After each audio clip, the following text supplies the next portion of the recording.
현대사회와 서충문화 강의를 진행하도록 하겠습니다. 우리가 명심보감에서 효, 충, 예와 관련된 부분들을 발췌해서 강의하고 있는데요. 지난 시간에는 권학편이었다면 오늘은 입교편입니다. 입교라고 하는 것은 인간다움의 완성은 올바른 교육으로부터 시작된다라고 하는 부제가 달려 있는데요. 지난 시간에 학문에 대한 중요성을 이야기했는데 같은 맥락에서 오늘은 교육에 관한 내용들 또 충과 효와 예에 관한 내용들을 구체적으로 살펴보도록 하겠습니다. 입교편은 바른 인간상을 정립하기 위한 인성교육에 초점이 맞춰져 있습니다. 인생의 지침, 또 생활의 규범, 또 일상 덕목에서의 요강을 통하여 삶의 궁극적인 근본을 깨닫게 하는 게 입교편인데요. 특히 교육의 근간인 효, 우리가 반복적으로 강의를 했죠. 재, 그러니까 형제끼리의 우애이죠. 효와 재는 가정윤리에 관한 내용입니다. 충, 국가윤리이죠. 신, 그 다음에 믿음이죠. 인, 사랑, 의로움이죠. 이건 뭡니까? 예의 윤리이겠죠. 이렇게 교육의 근간인 효나 재나 충과 신, 인, 예, 지, 덕의 덕목을 인생의 지침과 좌우명으로 하는 인성교육을 강조하고 있는 그런 편이라고 말할 수가 있겠습니다. 첫 번째는 교육의 근본은 교이정이다 라고 하는 것입니다.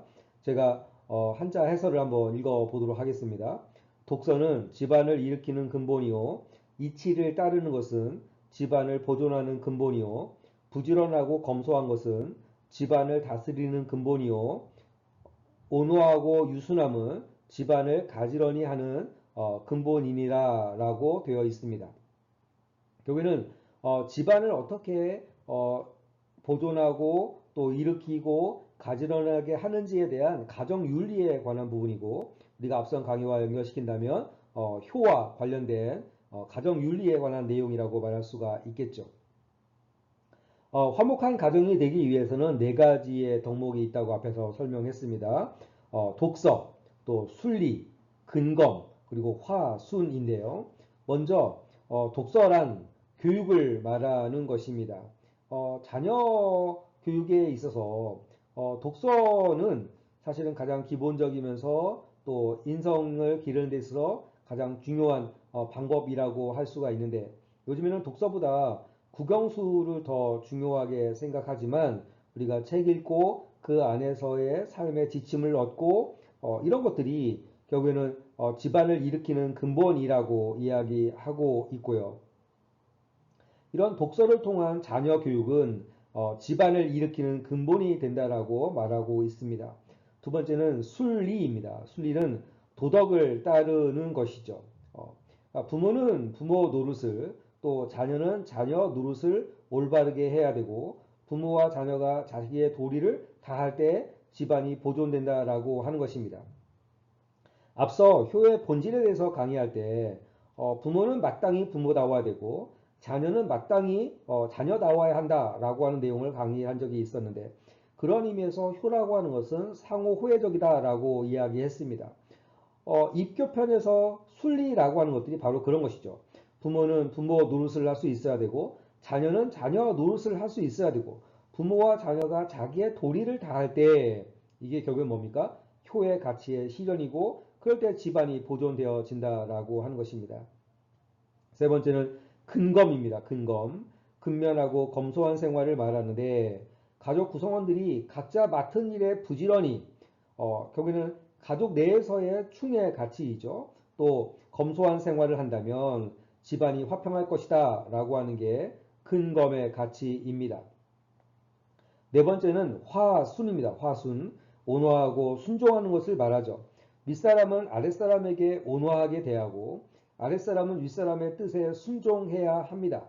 어른을 공경할 줄 안다라고 하는 것이 마치 수직적이고 전 근대적인 가치라고 폄하하는 경우가 있으나, 아랫사람은 윗사람을 존경하고 또 순종해야 하며 윗사람은 아랫사람에게 온화하게 대해야 한다라고 명심보감의 입교에서 말하고 있습니다. 우리가 군 생활할 때도 계급이 높은 사람이 있고 또 낮은 사람이 있겠죠. 계급이 높은 사람은 계급이 낮은 후임들에게 온화하게 대우해야 하고 또 후임은 선임의 뜻에 순종하고 존중해야 한다라고 하는 것입니다.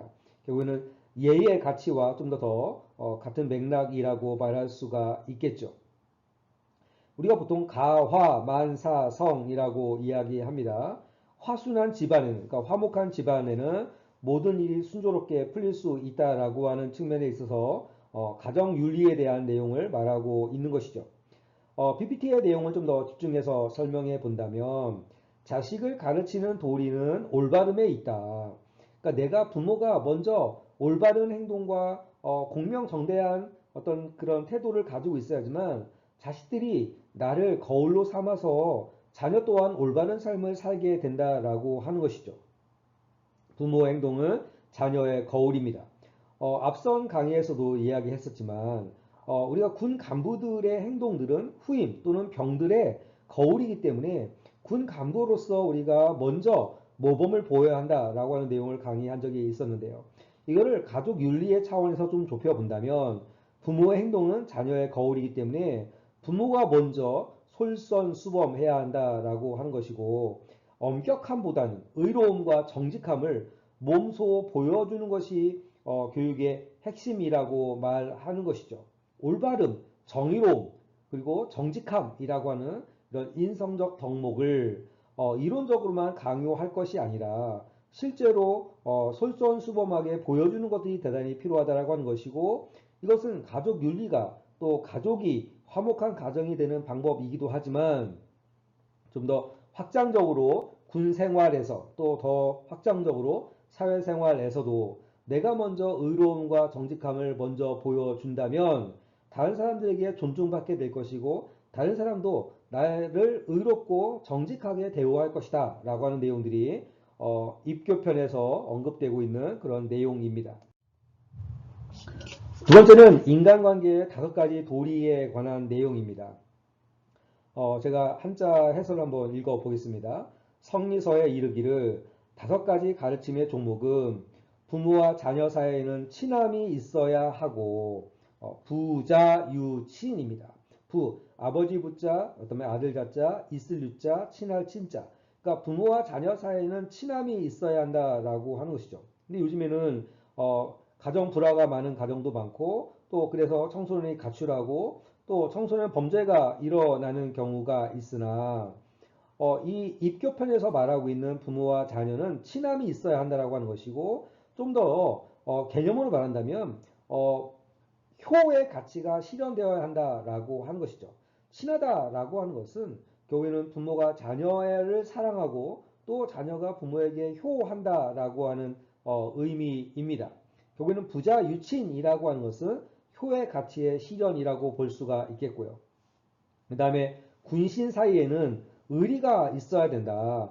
군신유의입니다. 리더와 구성원 사이에서의 의리가 있어야 한다라고 하는 것이고 이것은 우리가 앞에서 배웠던 충, 또 국가 윤리와 해당되는 내용이라고 말할 수가 있겠죠. 이것 또한 삶에 있어서 5가지의 도리 중에 하나라고 말할 수가 있겠고요. 세 번째는 부부유별입니다. 부부 사이에는 분별이 있어야 한다라고 하는 것이죠. 물론 현대사회에서는 다소 의미가 변형되어졌습니다. 여기는 부부가 평등해지고 또 집안일과 바깥일의 구분이 없어지기 때문에 사실은 부부 사이에 분별이 있다라고 하는 것들이 언뜻 받아들여지기 어려울 수 있겠으나 그럼에도 불구하고 결국에는 부부 사이라 할지라도 서로 지켜야 될 예의가 있고 또 분별됨이 있어야 한다라고 이야기하고 있는 거고요. 그 다음에 어른과 어린이 사이에는 차례가 있어야 된다라고 하는데 결국에는 장유유서입니다. 우리 PPT에는 빠져 있는데 앞선 강의에서도 말씀드렸지만 결국에는 아랫사람이 또 젊은 사람들이 어른을 존경하고 또 어른을 우선적으로 하는 그런 장유유서가 전 근대적인 그런 구닥다리적인 윤리가 아니라 결국에는 화목한 어떤 사회를 만드는 데 있어서 굉장히 중요하다라고 하는 것이죠. 또 마지막에는 친구 사이에 믿음이 있어야 한다라고 하는 것입니다. 붕우유신이죠. 결국에는 붕우유신이라고 하는 믿음은 예의 가치와 연결되어진다라고 하는 것이죠.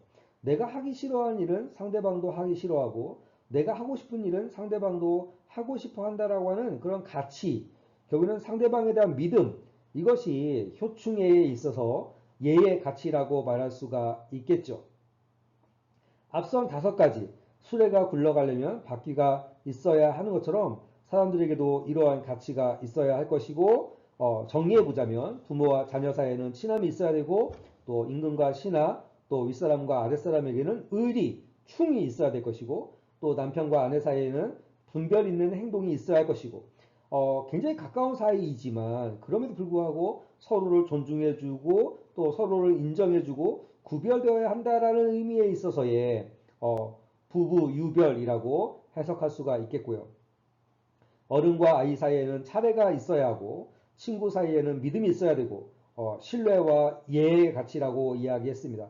이런 것들이 사람이 지켜야 할 기본적인 도리이고 이런 5가지의 가르침은 우리가 그 신라 시대의 화랑도에서도 찾아볼 수 있을 뿐만 아니라 우리가 지금 이번 학기에 주로 배우고 있는 효충해와도 연결되어지고 더 넓게는 사람이 지켜야 할 기본적인 도리라고 말할 수가 있습니다. 예화를 하나 들어보겠습니다. 황희라고 하는 조선의 유명한 학자가 있죠. 어느 날 황희가 아버지의 훈계를 듣지 않고 쥐색에 빠진, 그러니까 여자들하고 노는 걸 좋아하는 아들이 집으로 돌아오는 것을 보고 문 밖으로 나가서 정중하게 맞이했답니다. 혼낼 것 같은 아버지가 문 밖에 나와서 정중하게 맞이하니까 아들이 어쩔 줄 몰라서 당황하자 그 이유가 뭐냐라고 물어봤더니 황희가 하는 말이 아비 말을 듣지 않는데 어찌 내 자식이라 하겠는가. 우리 집을 찾는 손님이 틀림없으니 손님에 대한 예의를 차리는 것이다 라고 말하면서 자녀의 잘못을 완곡하게 타일렀다라고 하는 것이죠.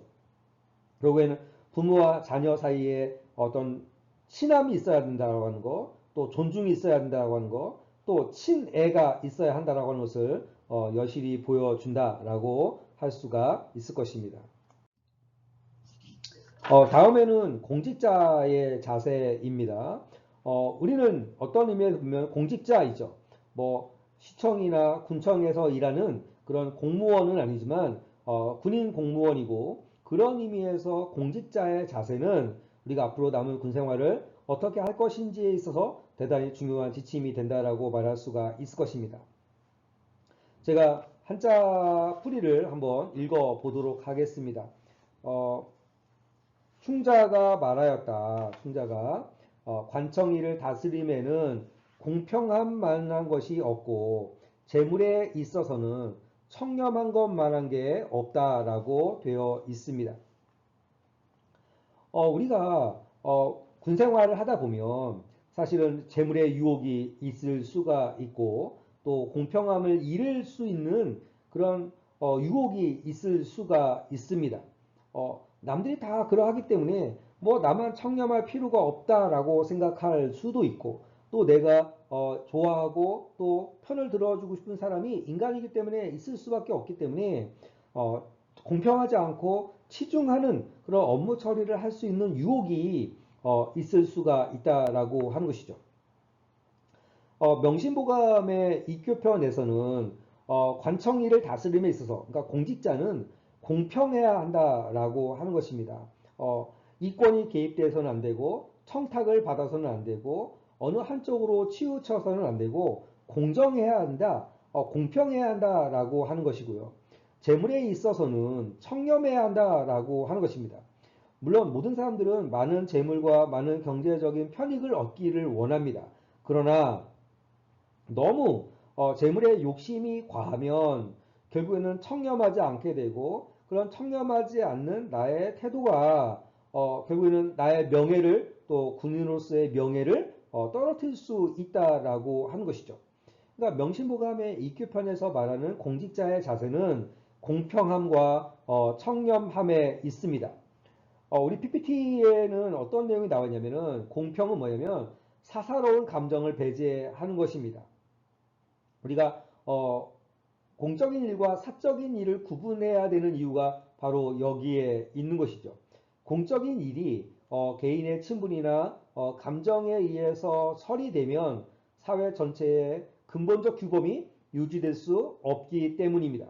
이런 공평한 태도는 객관적인 원칙에 따라서 일관되게 행동하는 것입니다. 어, 이러한 공평한 태도가 특히 관공서에서 일하는 또 공직자에게 있어서 대단히 중요한 것이고 모든 일을 공평하게 처리할 줄 아는 인물이야말로 많은 사람들에게 신망을 얻게 될 것입니다. 여러분 우리가 군생활에 있어서 어떤 결정을 해야 될 때가 있고 또 나에게 유독 잘하는 어떤 사람에게 좀 더 유리하게 일을 처리해 주고 싶은 그런 유혹과 마음이 있는 것은 너무나 당연합니다. 그러나 다른 사람들이 내가 일을 어떻게 처리하는지를 보고 있기 때문에 내가 일을 공평하게 처리하지 않고 내가 선호한 사람에게 개인적 친분과 감정에 의해서 편파적으로 일을 처리한다면 나는 공평하지 못한 사람이라고 낙인 찍히게 될 것이고 나는 결국에는 리더로서의 그런 리더십을 발휘할 수 없게 될 것입니다. 모든 일을 공평하게 처리할 줄 알아야지만 많은 사람들에게 신망을 얻을 수 있다라고 하는 것이죠. 신뢰를 얻을 수 있다라고 하는 것이죠. 와, 저 사람을 좀 편의를 봐줄 수 있을 것 같은데 저렇게 공정하고 냉정하게 업무를 진행시키는 것으로 보아 대단히 바람직한 공직자라고 하는 평가를 받을 수 있다라고 하는 것입니다. 그런 의미에서 공정함이라고 하는 것은 사회 신뢰의 가장 기초가 된다라고 하는 것이죠. 또한 청렴결백한 태도는 한 개인의 문제에 그치지 않고 국가의 장래까지 좌우할 수 있는 대단히 중요한 일입니다. 그러니까 정직이죠. 자신의 내면을 속이지 않고 그러니까 내적인 정직 또 내적인 충에 관한 내용이죠. 맡은 바 소임을 다하는 태도. 뭐 반복적으로 맡은 바 소임을 다한다는 것은 무엇입니까? 책임의 문제이고 충의 문제입니다.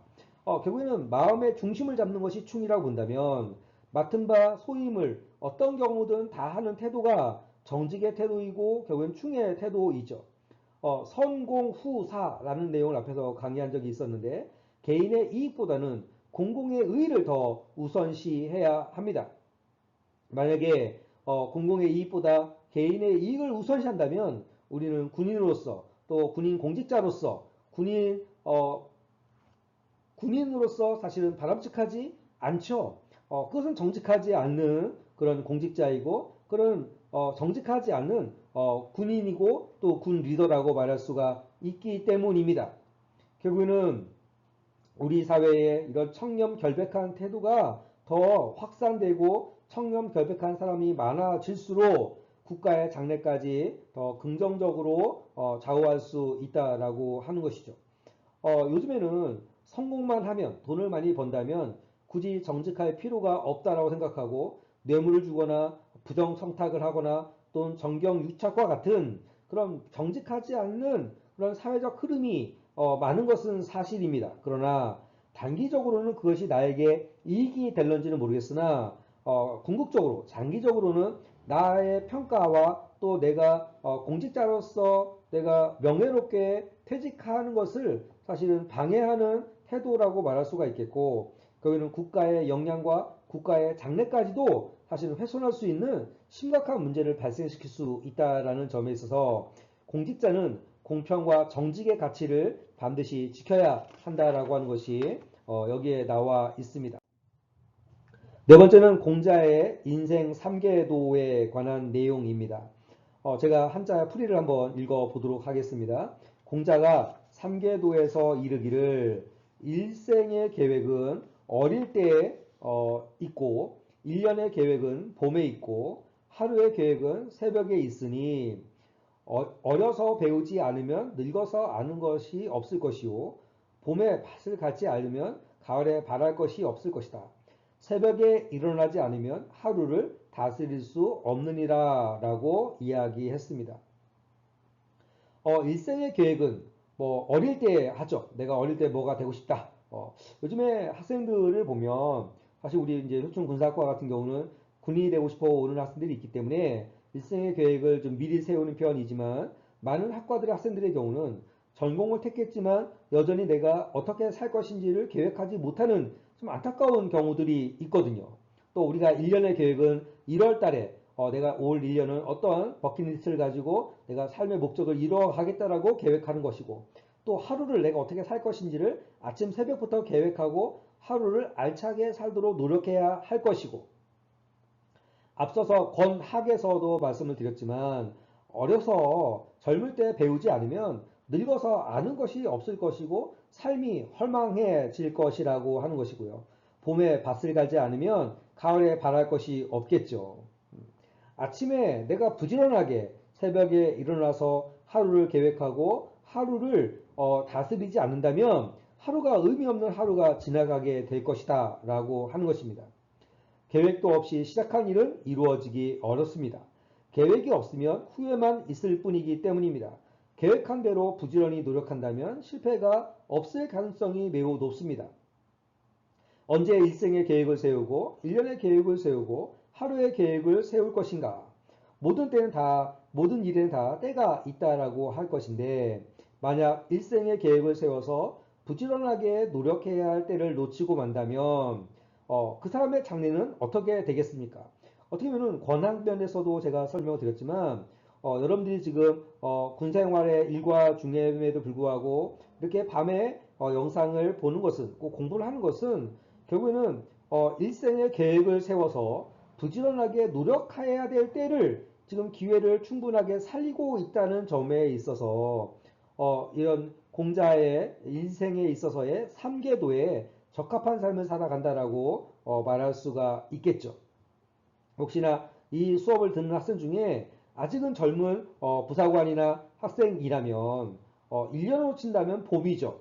또 하루로 친다면 아침이죠. 더 나이가 들기 전에 봄이 아니라 여름과 가을이 오기 전에, 아침이 아니라 점심과 저녁이 오기 전에 먼 길을 가야 되는 젊은이들은 반드시 미리 계획하고 준비하는 자만이 삶의 주인이 될 수 있다라고 하는 가치를 가지고 삶을 계획하고 준비하고, 또 그럴 때 삶의 주인이 내가 되어야 할 것이고, 또 나에게 주어진 시간을 보다 아낌없이 꼼꼼하게 잘 활용할 수 있을 것입니다. 그러면 젊은 사람만 이 가치가 중요하냐? 그렇지 않죠.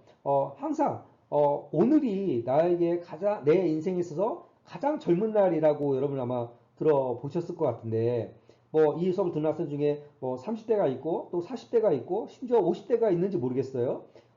그렇다면 뭐 40대라면 나는 이미 젊은 사람이 아니야 라고 생각하는지 모르겠지만, 나의 남은 삶 중에서 오늘이 가장 젊은 날이라면 뭔가 삶에 있어서 소극적이기보다는 끊임없이 계획하고 준비해야지만 남은 삶을 좀 더 주체적인 삶을 살 수 있다라고 공자는 말하고 있는 것입니다.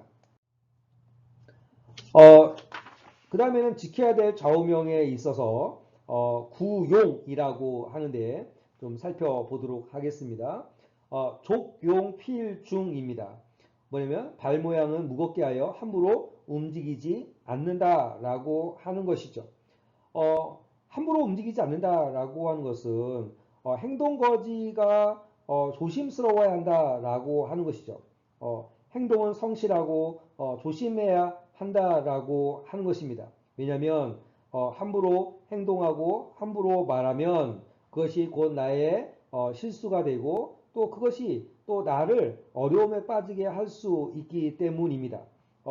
말을 진실되게 하고 상대방에게 믿음을 주어야 하며 행동은 성실하고 조심해야 할 것이라고 하는 것이죠.